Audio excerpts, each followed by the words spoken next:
what then is this rare atmospheric phenomenon which is thought to have caused the outage? Extreme temperature variations which caused, I quote, anomalous oscillation, very high voltage lines, also known as induced atmospheric vibrations. Right, so that's clear. Which makes the question Here's what's really going on. The EU so far has filled about 81% of its total storage capacity for liquid natural gas. However, acquiring that 81% of the storage came at a very high cost. To really survive, the EU still needs flows from Russia this year and every other year until they can find a long-term solution. Russia has long been the dominant gas supply to Europe. Even after the war began, the war in Ukraine, Russian gas flowed through Ukraine. Russia controls most of the gas pipelines flowing into Europe. For example, you have Russia's pipeline Nord Stream 1, which goes directly to Germany. Nord Stream 1 has technically almost been shut down. And how you think the UK and Europe are going to be able to come out of this mess, and what you think the next course of action is? Uranium. Now, uranium is a material that is used in the manufacture of nuclear bombs and also production of energy. That one of the reasons as to why France want Ibrahim Traoré to step down is because of uranium. France has been mining uranium from Burkina Faso.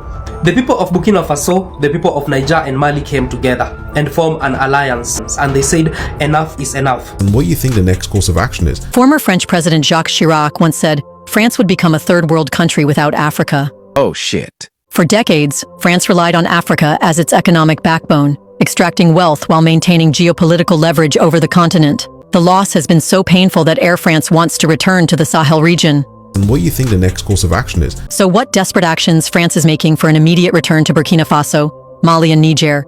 General Michael Langley of the United States Army is talking about arresting Ibrahim Traoré of Burkina Faso. And what do you think the next course of action is? Think about the Sahel region. This is of direct concern for Europe, for our security and our prosperity. So we need to show the same unity of purpose towards Africa as we have shown towards Ukraine. Russia has long been the dominant gas supply to Europe. Russian gas flowed through Ukraine. So we need to show the same unity of purpose towards Africa as we have shown towards Ukraine. The US is sending cluster bombs to Ukraine. For Europe, for our security and our prosperity. Towards Africa as we have shown towards Ukraine. This is a must. This is a must.